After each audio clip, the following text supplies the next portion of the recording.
Well, good afternoon to you, ladies and gentlemen, and a warm welcome from a beautiful Cape Town. As I look out the window, I see not a cloud in the sky. It gives me great pleasure to welcome all the delegates here this afternoon, and a special warm welcome to Dr. Imraan Mia, who's a colorectal surgeon at the Chris Barnard Memorial Hospital, and he also happens to be my neighbor. So it's wonderful having a neighbor like a colorectal surgeon sometimes. And he's going to be speaking about avoiding bowel injury in obstetrics and gynecology. Now, as a preamble, I like to say that people that are high volume surgeons even do have bowel injuries, not only in gynecology, not only in laparoscopy, but also in other forms like obstetrics. So Imraan is the right person to speak to. He's exceptionally adroit at fixing bowel injuries, of which there are many around the country.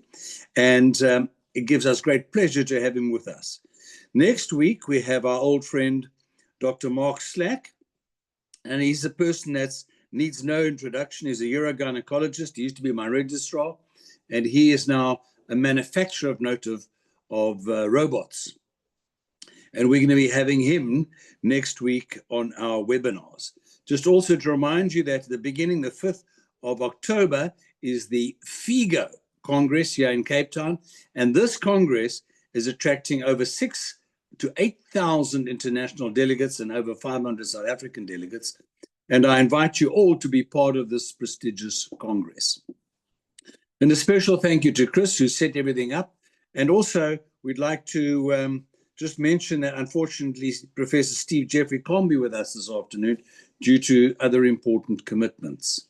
So, ladies and gentlemen, without further waste of time, I'm going to ask Dr. Imraan Mia, the colorectal surgeon of note, to share his slides, and then on we go. He's very kindly offered us time to ask questions, and he's going to do his very best to answer them. So, Dr. Imraan Mia, colorectal surgeon, avoiding bowel injuries in obstetrics and gynecology. Thank you very much indeed. Thanks very much, Peter, for the introduction. Thanks so much for the invite again and the opportunity to talk here. It's always nice to talk amongst colleagues that do lots of laparoscopy and lots of open surgery, and we often have a lot of overlap in theatre. And we're not just neighbours at Chris Barnard, but we get neighboured in theatre as well. So it's quite convenient for us. Certainly is. So if there are any questions along the way, Peter, you're more than welcome to stop me as we go. But I'm happy to take questions at the end as well. In terms of bowel injuries, I've sort of titled it Avoiding Bowel Injuries in Laparoscopy, but there are some overlapping ideas and concepts we'll talk about in terms of cesarean sections and open surgery as well. So one of the key things about laparoscopic surgery certainly is how we enter the abdomen. And I remember as a registrar, Professor Warren at Tygerberg telling us that in his medical legal practice, if you used a Verus needle and caused a bowel injury, he would stand in the court against you. So that was the way we were sort of taught and approached the Verus needle. Now we use the Verus needle quite a lot, and it's actually a very handy tool in laparoscopy. So Imraan, so this mini laparotomy that what you had a name of it after some Canadian surgeon. Yes. There's an open Hassan technique. Open Hassan. Yeah. So as a general rule, gynecologists use the Verus needle, and they have traditionally done so. And the surgeons have used the mini laparotomy Hassan. Has that changed, or is it still broadly? So that has changed a lot. And as I said, we initially would do just the open cut downs. But I think one of the first movers towards Verus in general surgery was the metabolic surgeons. So a cut down in somebody who is obese and has a high BMI is not a pleasant experience, and can lead to bowel injuries as well, just because you're trying to fiddle and faff, and you end up doing what ends up being like a mini laparotomy, and then you got to struggle with air leaks and things. So the first place that they started with Verus was really in laparoscopy. For us now in colorectal, we use the Veris needle a lot in both laparoscopy and in robotics. So robotic surgery is where they sort of advocated the use of Veris, and that's mainly because their ports are 8 millimeter ports and they are very smooth and can move in and out of the abdomen if your incision is just a little bit too big. So they have tried to get us to use the Veris to make sure that the ports are accurately placed and don't move around during surgery. Thank you. So a lot of the decision making for whether or not to use a Veris needle or do an open Hassan technique often involves the sort of pre-operative assessment. And if you've got somebody with an abdomen like this, you'd probably be a little bit more risk averse and consider doing an open cut down. But even then, where do you do your cut down? Right around the umbilicus near that laparotomy scar, there's plenty of adhesions likely there. And so you're not necessarily going to be more safe doing a cut down. But these are difficult ones, and probably a cut down is the safer option because you've got no clue as to what's going on internally with all of those adhesions. Whether somebody's had one operation or many operations, intra-abdominal sepsis and hematomas are the things that lead to adhesions. So if you have had somebody who's had a complicated post-operative course with, recurrent collections or hematomas, then it's another one just to be a little bit more apprehensive and cautious in your decision making when using the Veris, because they may have more adhesions than you expect. Again, with obesity and metabolic surgery, obesity, just, the cut down, as I said, is quite tough.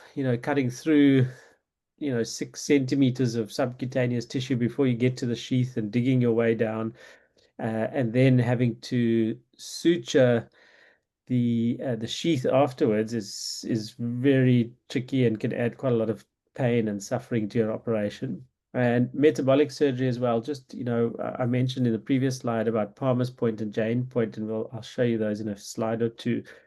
But, when you're using a Palmer's point entry and somebody's had metabolic surgery, a gastric bypass or a Roux-en-Y, you might suddenly, be putting it in a theoretically a safe position, but then suddenly encounter some bowel in the upper abdomen. So looking at the literature, there's very scant Cochrane review type data, but the one Cochrane review in 2020, they showed basically a bowel injury rate of 0.04 in the cut down and 0.08% in the Veris needle. So the rate of bowel injuries overall is not high at all, and neither technique really eliminates the risk. When they looked at it in observational studies, again, the rate of injury very low, and there was some sort of description of possibly more minor injuries, whether that be sort of a small bleeder in the omentum or minor vascular injuries as well. But overall, it doesn't seem to be, in favor of doing a technique.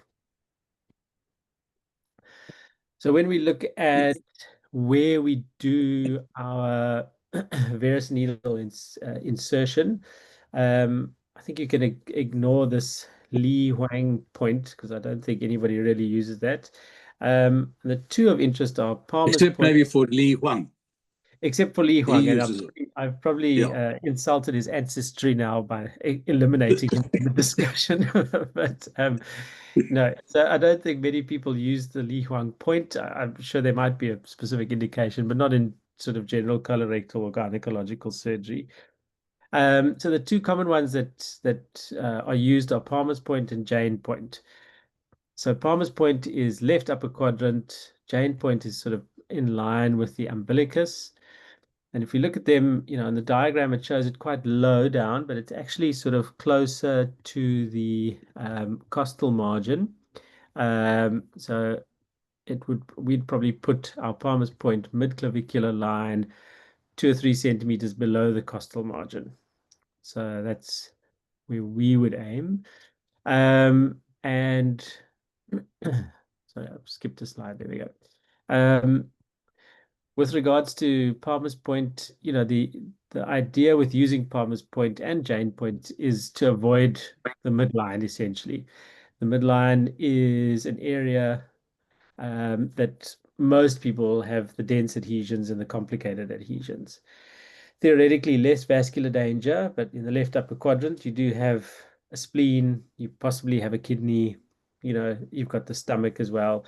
We've had a few patients where, you can always, whenever there's a bowel injury, we're always looking to blame someone. So if you can blame the anesthetist, then it's quite useful. So if they Yeah. pre-oxygenate the patient for hours, beforehand, they can you know, swallow a lot of air, and that can lead to quite a large distended stomach. And we don't routinely put nasogastrics in for any of our patients. So, you could encounter the stomach quite easily in Palmer's Point. I see Steve has joined us as well. I know Steve likes to use Jane Point. Um, and it's not one that we use quite commonly, but it is described in the literature as possibly even more safe than Palmer's Point because you're avoiding stomach, spleen, and kidney. To my mind, this sort of region, left lateral part of the abdomen, sort of para-umbilical, you could still have significant small bowel adhesions, but it seems to be uh, described in the literature as one of the safer places to gain pneumoperitoneum. Imran, let me ask a Yes. question of you and then of Steve. Have Yeah. you ever had a bowel injury through the mini laparotomy or the other one? Which, in your Yeah, look, opinion? I mean, I think we've had injuries with both. I don't think it's neither is completely safe. I mean, we've had cut downs where you've got just these dense adhesions, and then suddenly you're looking into the lumen of the bowel, or Mm. you cut down, you think you're in the abdomen, you put the port in, and suddenly you're doing an endoscopy. So, it isn't universally safe, and I think we all have bowel injuries, as you said. It's not just exclusively from a technique. And aside from just the entry, there's lots of other points where, bowel injuries do occur. The Verus needle theoretically is a small, diameter needle. If you do have an injury, there are sort of areas in the literature where they describe just conservatively managing it. Whereas if you do a cut down and cut a big hole, you've obviously got to suture it. So yeah, but I'll tell you about that in a little bit as well. Okay, let me ask Steve. Steve, do you want to Yeah. come in there about that? Yeah, thanks. Thanks. I'm sorry I'm a bit late. Again, thanks Imran for speaking, but also thanks for saving my me quite a lot of times when you call you for these very reasons things we're talking about tonight. Yeah. But I indeed use Jane's Point invariably for all my cases where they've had previous surgery, and a lot of my laparoscopic colpopexies, sacrocolpopexies have indeed had previous hysterectomies and other surgery. I found it to be a very nice point. It is very well described by this Indian guy Jane, and he has written up, and I think in his series is about 1,000 cases, where it has actually shown to be quite a safe point. I think it is quite similar to Palmer's, but you do end up with a port because it's lower that you can use. Jane's Point is a bit high. I mean, very Palmer's Imran I find to be a bit high. So Jane's Yeah. Point becomes one of my port sites, and I use it all the time. But indeed, I think the stomach. Well, I mean, I called you about 2 or 3 months ago, Imran, to Yeah. repair a stomach. We were quite irritated because we heard some gurgling from the tracheal, well, from the mouth actually, and we kind of ignored it, and we thought it's probably just something else, and because the patient actually distended quite nicely uniformly. But I think if you get sort of a very strange shape after distension of the abdomen, think about a stomach injury. Yeah.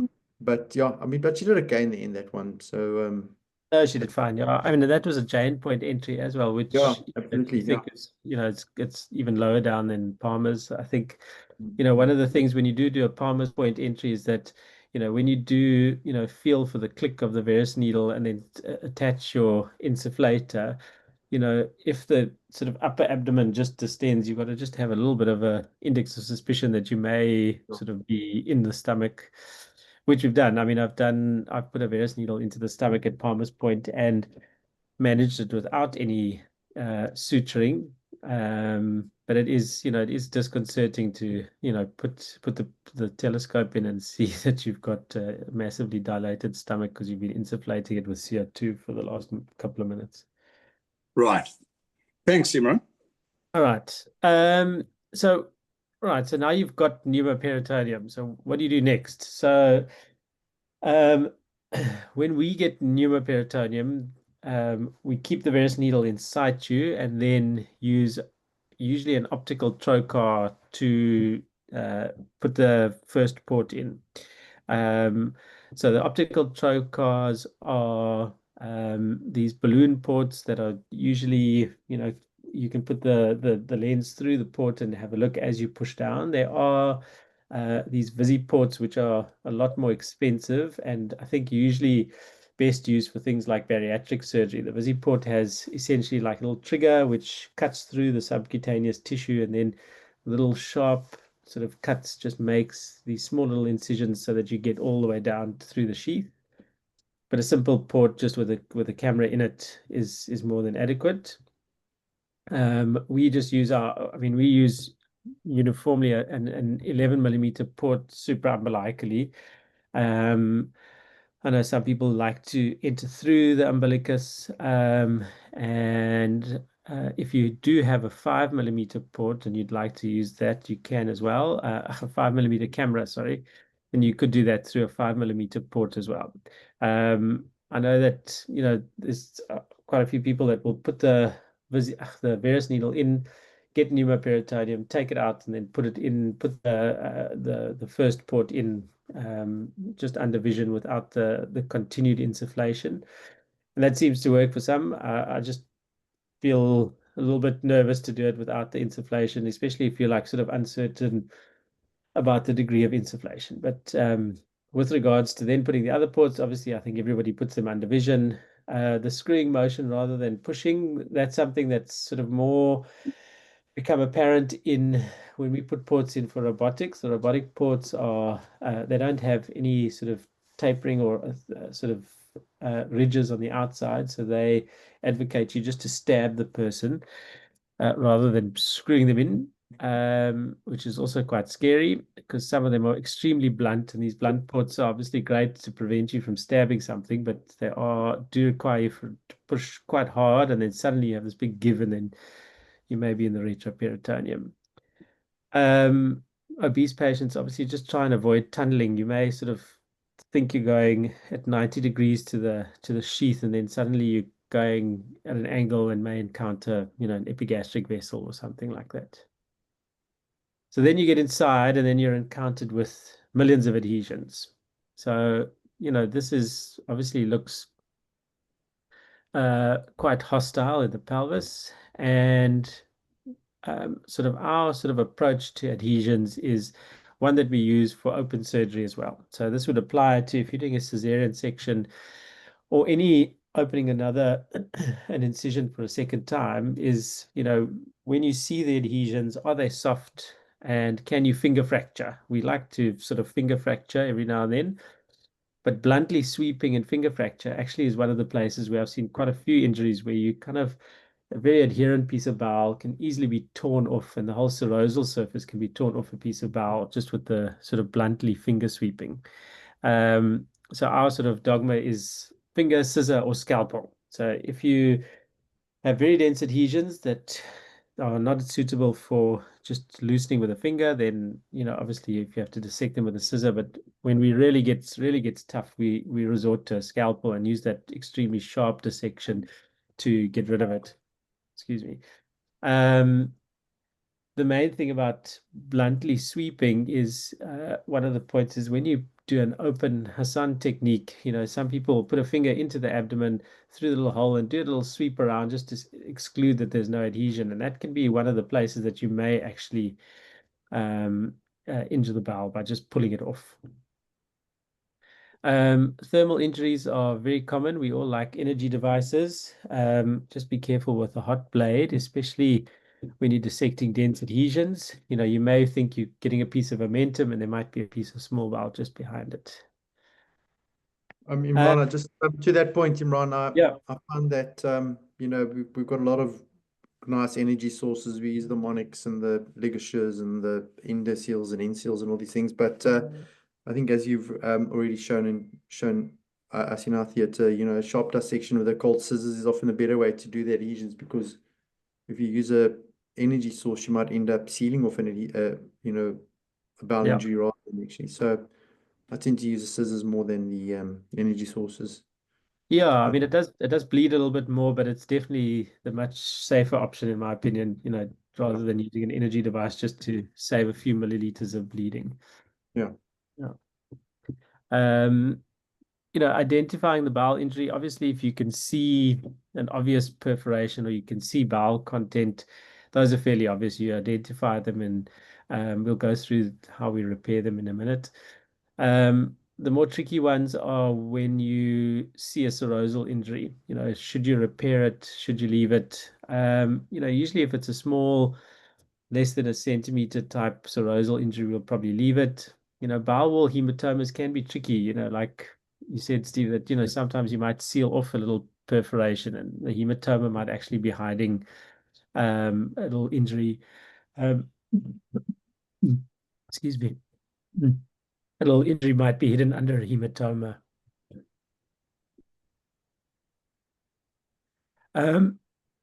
Sorry. Are you okay, Imraan? Yeah, I'm just fighting bird flu. Oh my gosh. No.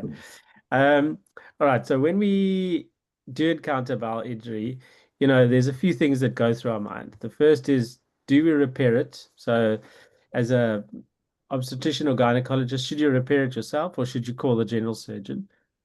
The next decision is, should you repair it or should you resect it? And I think it's probably okay. I hope nobody quotes me on this for the rest of my life. But I mean, I think if you have a simple injury, most gynecologists do lots of laparoscopic suturing. I think you'd be more than competent to repair a simple bowel injury. I think if it's something where it's an extensive injury, a large defect, or there's a question of, should I resect a piece of bowel, then I think obviously call a friend. One of the pitfalls is, when you're suturing the adhesed bowel, is, have you dissected it free of all its adhesions? I've seen even in open surgery where we do, these intestinal failure type patients where you've got two loops next door to each other and it looks like one for all money, and then you put some stitches in and then later you see that it's actually two loops next door to each other and you've actually put a suture through two holes and sort of almost semi-anastomose them. So you've got to really be careful that you've got the bowel laid out really nicely. And we'll talk about choice of suture and things and in a second. All bowel injuries, are they treated the same, is one of the other questions we have to ask. And then post-operative care, how do we manage them thereafter? So obviously one of the common ones is small bowel. Small bowel is fairly forgiving with regards to leak rates. When we talk about leak rates in anastomoses, they're probably about 2 to 5% if anastomosing small bowel onto small bowel, with a leak rate of about close to 5% if you anastomose the small bowel onto the colon. But, that's probably also, 5% hopefully at most. With small bowel, obviously a primary repair is best. We're not really going to do stomas for small bowel injury unless somebody is, extensively shocked or something catastrophic has happened. The decision to resect is usually based on if there is a large circumferential injury, so more than 50% of the circumference, a large injury being sort of more than 2 centimeters, or if you've, inadvertently caused an injury on the mesenteric border and you've compromised the blood supply. Bowel without blood supply, any suturing just tends to fail. So Imraan, if I can just come in. So if Yeah. we do an anti-mesenteric damage to a small bowel, Yeah. then primary closure, and you're going to tell us and show us how, is quite satisfactory. But if there's a mesenteric damage, which might compromise that bowel's vascularity, we should perhaps call a surgeon. Yeah, I think that's a good way of thinking about it.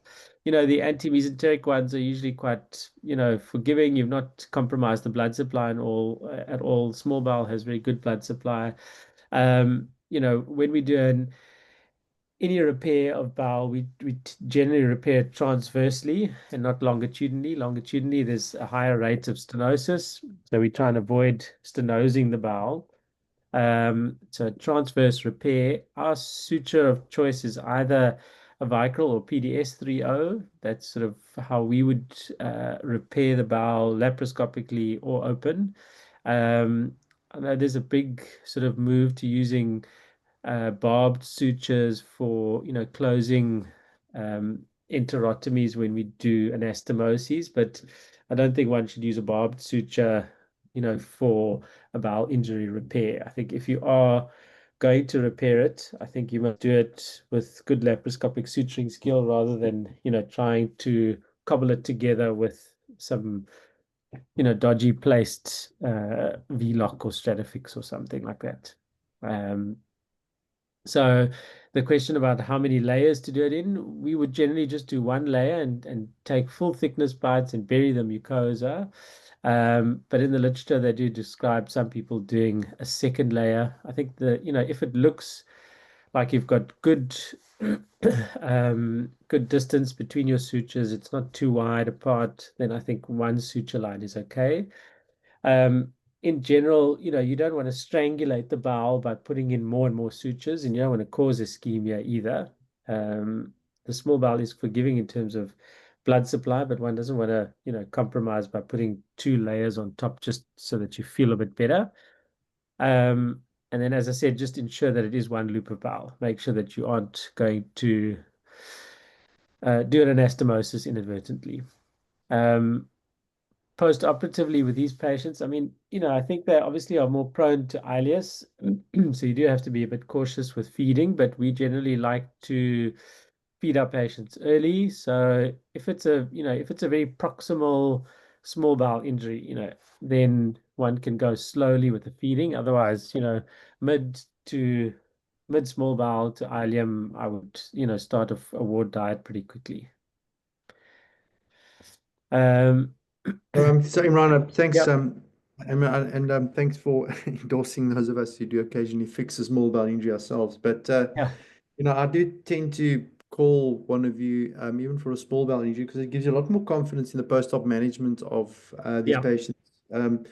Because as you can see, I mean, there still is a leak rate of like a few percent there, and Yeah. one of you have been there to actually just fix it and be with us. It's nice, and I think from a medical legal point of view, you really are on a much safer ground. But I suppose many guys aren't as lucky to have guys like you and Tim to call and be so readily available. So I mean, I suppose that it does come down to the practical aspects of it, and sometimes it might happen in the middle of the Yeah. night or something. So Yeah. I think I think yeah. that's If you I mean, I think if you do have somebody around, it's always better to get them involved early. I think the repairing the injury at the initial sort of operation is always better than having to do a relook at some point in the next day or two. As you said, if you've been there and you've seen the sutures, then you have a little bit more of understanding of whether or not there was tension here or this was done or whatever.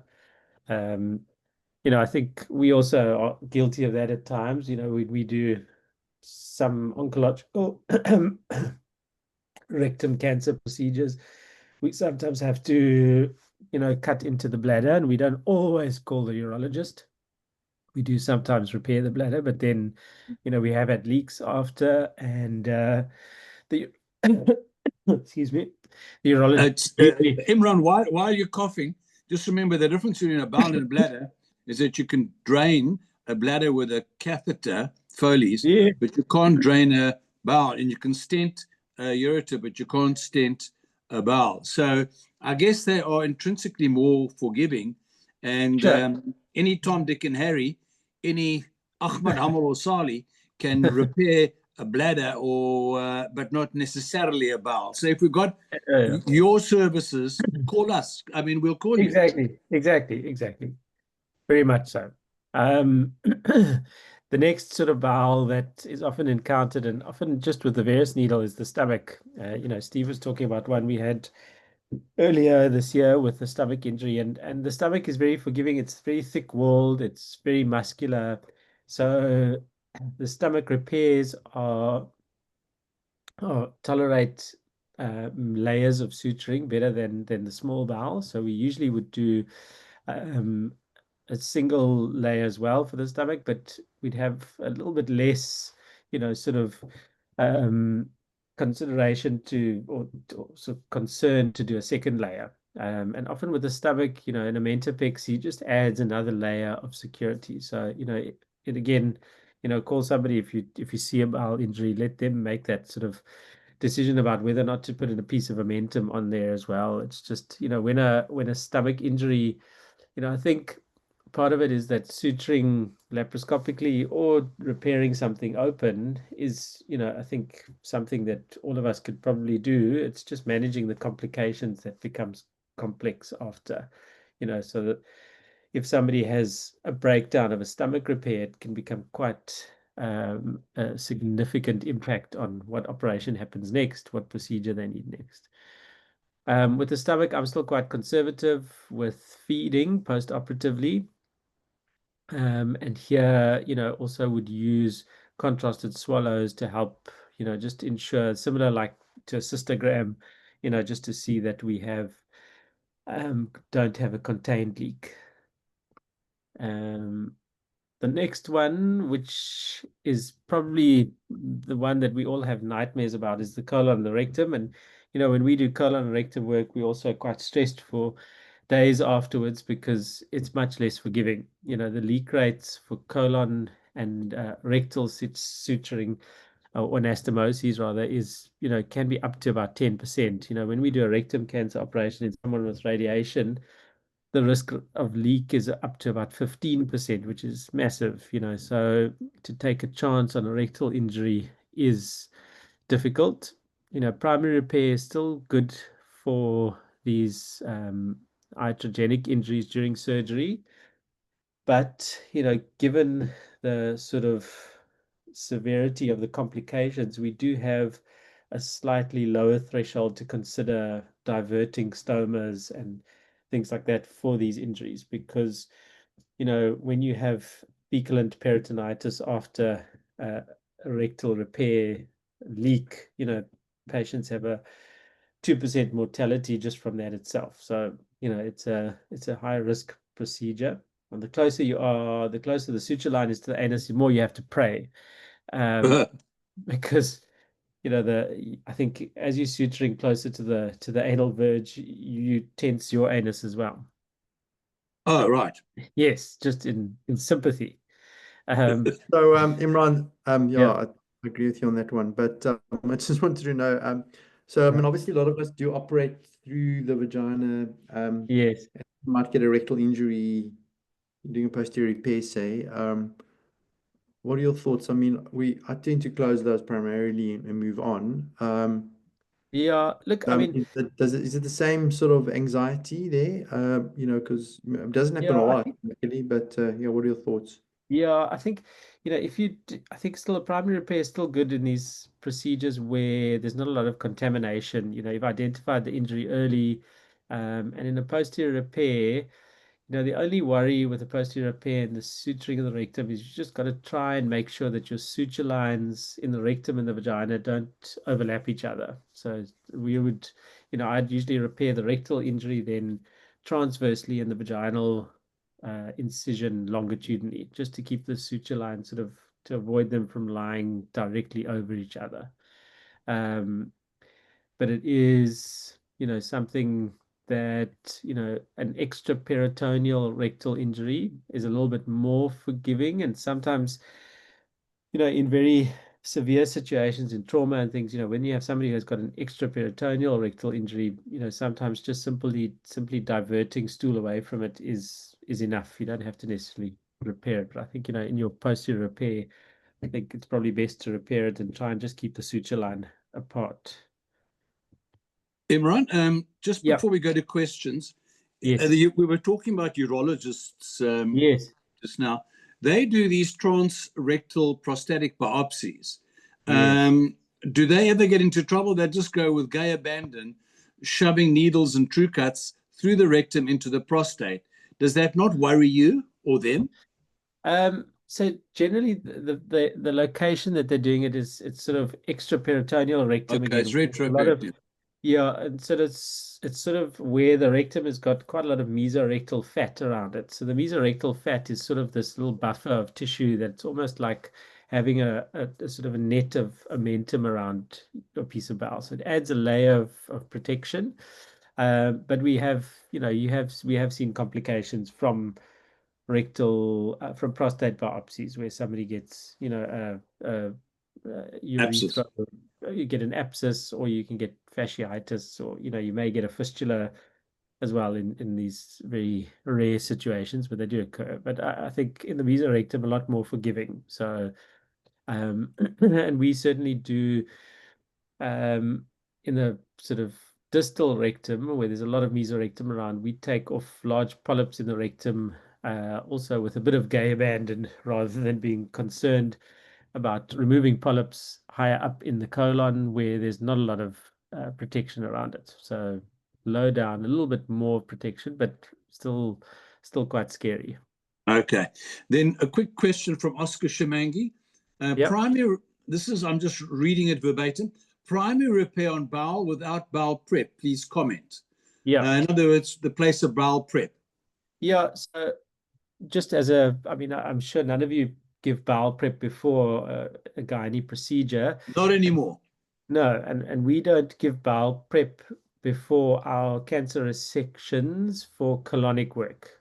So if we're doing a right hemicolectomy and anastomosing small bowel onto the colon, we don't give bowel prep. We do the anastomosis, and there will be a little bit of stool, but it's usually quite manageable, even laparoscopically. The one place we do give bowel prep is when we're doing rectal resection. So then we give full bowel prep as for a colonoscopy. And the reason for that is that we often have to divert the patient temporarily. So we do an anastomosis and then we do a covering ileostomy. And if you don't get rid of the bowel content in the colon, when you do your anastomosis, they have this column of stool that sits there that just doesn't get away, and they potentially could leak a bit more. So in general, we don't give bowel prep. And if somebody hasn't had bowel prep, the contamination is usually quite manageable. Just with simply with a grasper, you shouldn't have too much. I've found a few times where we've given bowel prep and actually regretted it because the It's bowel, already. it's all runny and stool is everywhere. Suddenly it's, instead of one little ball of stool that you put into a swab, has now become just pools of liquid everywhere. So certainly for these cases, you don't have to worry too much about contamination while you're suturing and doing a repair. It's a weird thing. It just doesn't seem to happen too much, even in the small bowel. Okay. Thank you. Thank you. I'm sure that Oscar's happy with that response. Sorry, Imran. No, all good. Um, all bowel injuries, are they treated the same? I think we've spoken a bit about the type of bowel and the leak rates. One of the questions is when to convert. I think we're all sort of, if you're a laparoscopic enthusiast, then you'll try and persevere as much as you can laparoscopically. I think the times when you have to convert is if you've got an extensive injury or lots of adhesion, significant contamination, or if you are in a position where you don't have support and you don't feel comfortable suturing laparoscopically. Then one can manipulate it into a way that you don't do a full big laparotomy. You can maybe try and do a fan and steel, put a wound protector in, and just bring the bowel to you if it's possible, so that you can repair the bowel directly and under vision. But yeah, those would be our main reasons to convert. We try not to convert too much, but if you need to, it does allow a much better repair and decision making if it's any of these severe situations. With regards to contamination, that's what I actually wanted to say as well, is that if you've got significant contamination, laparoscopy often gives you better ability to wash out the abdomen than sort of a laparotomy where you're trying to put liters of saline into an abdomen. When surgeons are not readily available to assist if facing major bowel injury, the patient has to be referred. How to proceed before referring the patient? That's an interesting question That from is Anonymous.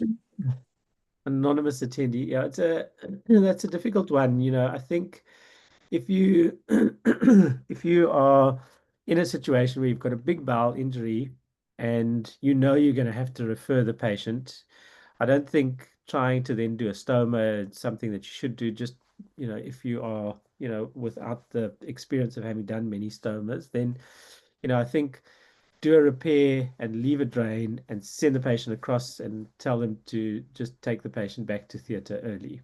I think that would be the safest in the situation where you have no access to help. And on that point, Imran, as you say, we had Yeah. a case a while ago at a sister hospital Yeah. where a colleague realized there had been a hole in the bowel, referred to the surgeon. There was a delay in repair, and the patient died eventually. So you should, as far as possible, repair ASAP. Is that right? Exactly. Yeah. Delaying repair is always the pitfall. The patients generally, leaks happen on after repairs. They happen on day 3. But technically, the hours of contamination just leads to fasciitis, this massive response, and they don't recover from that. I think repairing early is always better. I would rather, have a low threshold to think when should I take the patient back to theatre. I think relying purely on scans and bloods, which I'll show you in a minute, is not as reliable. I think early repair definitely the way to go. The other area which we encounter, which is always difficult, I think, for gynecologists and for surgeons alike, is endometriosis. I think it's just a horribly difficult disease to manage. If you can plan with these procedures as far as possible with MR enterography and all sorts of imaging techniques to try and help you to identify, if there's bowel involvement, just so that you can plan, because the difference between shaving endometriosis and a disc excision, is quite significant rather than having to do a whole resection of bowel. So planning there is quite nice in terms of help. Imran, I just think to your point of early repair, I think one of the important things is also just to really be very suspicious of a patient who's not well Yeah. after your ops. I mean, and imaging, I think CT scans in private are often quite easy to get, although the hospital managers don't really like it because it pushes up the costs of the case. But Yeah. I just think it's, the sooner you better is always, and in being suspicious of it as well, hey, post-op if the patient's not well. Yeah, definitely. I think this sort of slide, we're going to talk about that a little bit, but I think, having that index of suspicion is super important. I think if you're worried about perhaps injuring a piece of bowel, or there was a serosal injury that you thought didn't need a repair, to think on day 2 that the patient just has a bad pneumonia is probably not the way to go. I think, you must always worry about the bowel being the first thing that's given way, even after you've repaired it. And so what we do is use CRP and the trend of CRP to kind of help us. So we would do a CRP on day 2, 3, and 4. Some places will do day 3 and day 4, but I can't wait that long. So I tend to do it on day 2, day 3, and day 4. And in endometriosis, this can be misleading because in endometriosis, the dissection is so extensive that patients do have a very high CRP, in spite of having no bowel resection. So try and use it there in conjunction with the PCT. And if the PCT is trending downwards and the CRP remains higher, then, you've kind of just got to just hang tight. Early relook for somebody, who just has a persistent CRP. If they're passing flatus, that's the first sign. I tell all our patients whenever we've done a resection, as soon as you've had a fart, we can all sort of semi-relax a little bit. So, with regards to feeding, we've spoken about that a little bit. With regards to the relook, there's some good colorectal data on CRP. looking at our colorectal anastomoses and a CRP of more than 150 having a significant index of suspicion of an anastomotic leak. And as you said, Steve, there, I mean, everyone, if you have access to CT scan, do a CT scan as soon as possible if you're not going to take the patient back to theatre. I mean, if you have a high CRP and a well-looking patient, then a CT scan should follow. If you have a high CRP and an unwell-looking patient, then I would take the patient back to theatre without a CT scan. We've had quite a few colorectal patients who've had CT scans in that post-operative period where no leak is seen, and it declares itself quite quickly thereafter. So, the CT scan is the closest thing we have to, the closest thing that we have to available to kind of diagnose these, but it's not absolute. So just have that high index of suspicion. And if you do see a leak, I've heard lots of people that have said, we did an anastomosis and took the patient back and saw there was a corner where there was a little leak, so we resutured it. I always get a little bit apprehensive about that because I think the chance of that suture giving way again is pretty high. So I think in those situations, call for help there, before you try resuturing. Let somebody else take the responsibility of resuturing it at a relook, because it's not really the greatest option. Imraan, just talking about CT scan, Premi Naidu says, if you suspect a bowel injury, is a contrast CT scan sufficient to rule out a bowel injury or not? Yeah, so we would always just do IV contrast. We don't usually give oral or rectal contrast for our CT scans. The CT scan purely with intravenous contrast is usually good enough.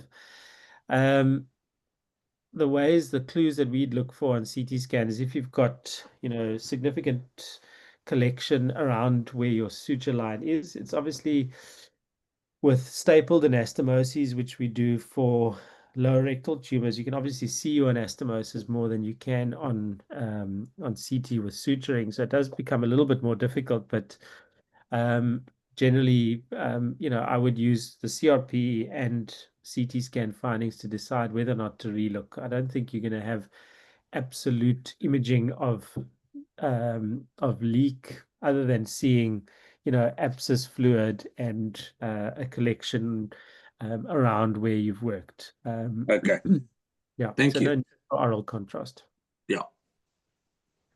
One of the last things I want to just quickly talk about is these sort of adjuncts that we can use during surgery. The one is this Alexis port, which is it depends on how you're going to do specimen extraction, I suppose. So we usually do a fan and steel for our specimen extraction. So if you're going to do it transvaginally, and obviously you're not going to do this, but if you are planning on doing a fan and steel, then one of the ways that one of the robotic proctors showed us is, doing the fan and steel first and getting pneumoperitoneum through the fan and steel, and then trying to manage all the adhesions through there, because if you have another vantage point, it can often be quite useful.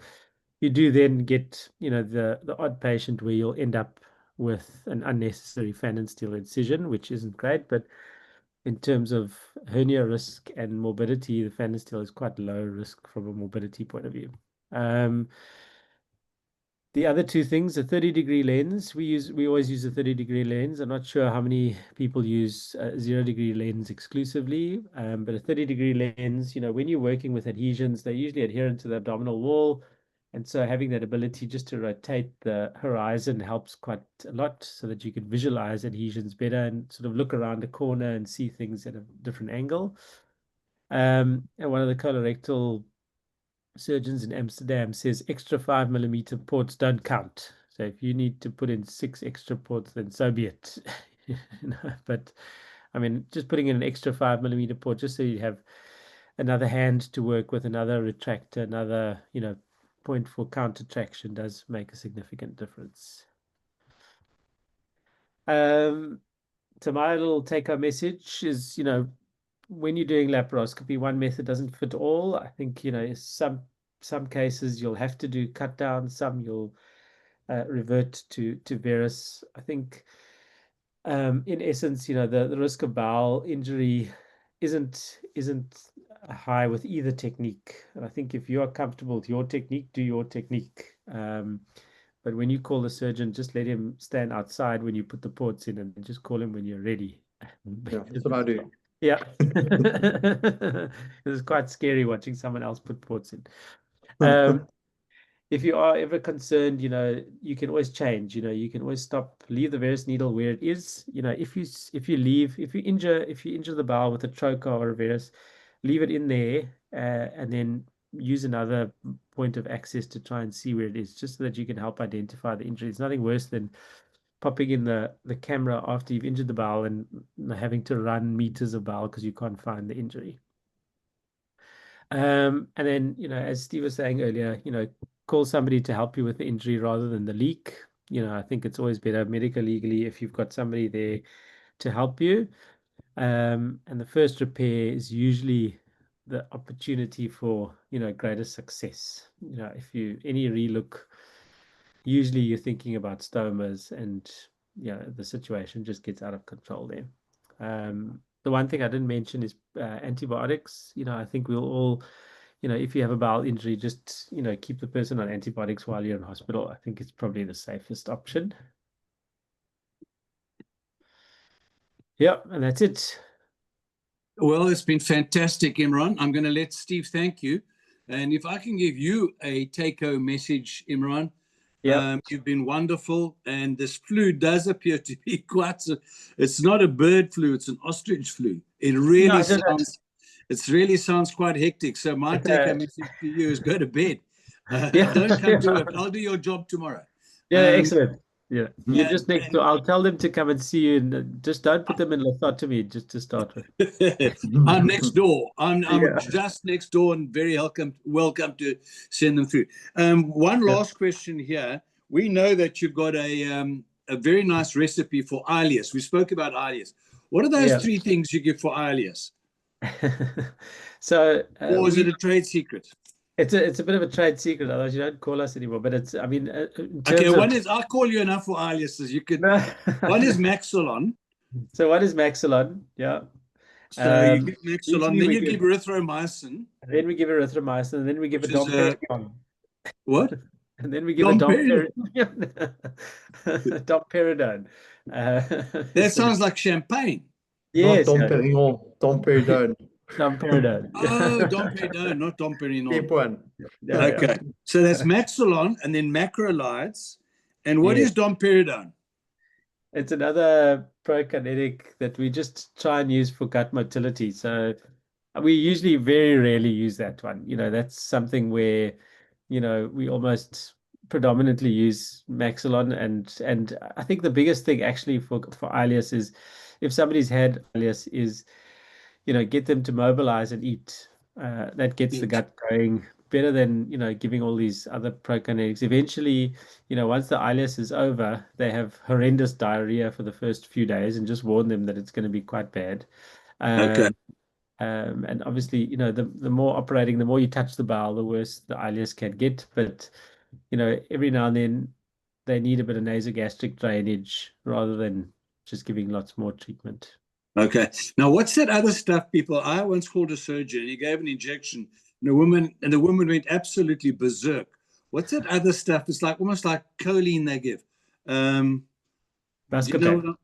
No, not Buscopan. It's like something to wake up the ganglions. It's almost like a neurotransmitter. And not neostigmine. Yeah, neostigmine. Yeah. So neostigmine. Do you ever use that? So neostigmine is sort of described for like an Ogilvy syndrome, so a colonic pseudo-obstruction. So, but neostigmine I've never used, and I'm also too scared to use because of the patients can't stand it. They go berserk. Yeah. They can get quite significant bradycardia as well. So you've got to do it with quite careful monitoring as well. So if we get an Ogilvy syndrome, rather call you then and try the old sticky stuff. Yeah, I think now, I mean, I've done more sort of flexible sigmoidoscopy to deflate the colon rather than neostigmine. I think it's a lot better tolerated for both patient and doctor. Okay. Yeah, she never forgave me. Steve, would you like to thank our speaker for Yeah. this evening? Well, thanks so much, Being you the Imraan. guy that makes all the complications and calls him them up. I do. I've had a number of bowel complications. I mean, we just recently, Imraan and I managed a very interesting patient who got a bowel obstruction after sacrocolpopexy for whatever reason. I mean, we still don't know, but when you went in, she had a 2 days knuckle of, after. yeah, she had a knuckle of bowel stuck right onto the peritoneum, and I still don't know. Do you know why that might have happened, Imraan? Yeah, look, I mean, so I wasn't there for the index operation. So No, you weren't. Disclaimer. He wasn't just there a, just for a the. preamble. No, but I think There was no reason for you to be there. no. But I think what she had was she had quite extensive diverticulitis, and I think she had sort of these bouts of diverticulitis, and at some point there may have been a little small bowel adhesion that in the post-operative phase she got just a bad ILS, and that kinked her bowel from having a sort of a U-shaped little kink to something which was really tight, and then she Knuckle. knuckle Yeah. of adhesion. Yeah. But she did really well Thank after you. anesthesiolisis. Yeah. Thank you for carrying me through that. And I think the real point, Jay, is that I think it is quite easy to repair a small injury. We can do it quite comfortably, and I have done that. But it's just really getting through that week or two after the surgery, which can be quite hair raising and stressful. And I think even for the person who's going to be helping you, I think just having a little bit of a better understanding what might have happened. Because invariably you guys, Imraan, get sucked into these cases, and the medical legal issues that can affect you guys as well, because you get sucked into a case which can potentially become medical legal, and often they might come for all of us. So I mean, I think No, that's quite true. Steve, yeah. I've just got one last message here. It says, if you get into trouble, call for help. And that's absolutely true. Don't try and do it alone. Always get some posse, raise a posse and get help. So last night is the last time I got into trouble. And who did I call? Steve. We ended up in a grade 4 endometriosis in a patient that had ectopic pregnancy. And me being on casualty, I had to fix the ectopic in a woman that had a frozen pelvis, which was absolutely hair-raising. But call for help, and the help, if nothing else, can give you insights which you, in your panic, tend to lose. So thanks very much. So, Steve, you're going to thank Imraan then. Absolutely. And, I mean, I think there's always a surgeon who will come and help you. They might grumble, they might be unhappy, but, I think we always got to put our patients first. And I think that for me, I do a lot of surgery. I do find myself being very happy when a surgeon comes and helps us, even if it's something that you really feel like you could manage yourself. Remember, we might not have the right reflexes. I actually did one time call Tim, our other colorectal guy, and I was about to fix it myself, but when Tim came, it was afternoon, and Tim was actually around, and he was readily available, and he ended up mobilizing the bowel a lot more than I would have done, and I was very relieved that I had actually called him for that. So you might think it's more simple than it actually is, and so I think call them. Imraan, thanks for such a great summary of this and for highlighting these issues to us. For me, the bowel injuries are the one that gives me the most nightmares. This is the thing that will kill the patient. And it does kill women and men, I suppose. Pete, you're right. I mean, a patient will live with a ureteric injury for a few weeks. They can live with a bladder injury for a few days. They can, if they bleed, you'll probably pick it up somehow, even if they go back to the ward, and you'll probably be able to save their life. But the missed bowel injury is the one that will invariably patients, and that's where we do kill patients as gynecologists, and it's terrible for everybody. So let's I mean, let's all be careful. And thanks to Imraan for such a great talk. We really appreciate it, and thanks, of course, to great talk. Sorry we couldn't share the mini bar tonight, but I'll be able to. Steve, and one last thing. Next week we've got Mark Slack, that's your friend Steve, and Imraan's knows of him as well. So we look forward to having the same people here, same time, same place, and he's going to be speaking about. You mentioned robots, Imraan. Have you ever worked with Mark Slack's robot? What's it called? A CMR. Yes, yeah, it's the Versus robot, and we had the opportunity just to give it a try. We went to Joburg to give it a try. It's a little bit different in sort of platform concept to a Da Vinci robot, but it really is a nice tool to have as an adjunct. And as I was telling Pete earlier, Steve, they've got one in Bloemfontein in the State Hospital of Versus, so they Yes, started yes, using it I there. have one there. Yeah. So hopefully they'll start rolling out in more places now. Yeah. All right. Okay, Well, thanks then. so much. Yeah. All Good. right. Thanks so All right, much. Good night, everybody. Thanks, Chris. Thank you. And Thank you. God bless. And Imran, go straight to bed, please. Cheers. It Thanks so hurts much. me to hear you. Okay, all the very best. See you Cheers. Thanks then. so much. Okay, Cheers. bye. Bye-bye. Bye.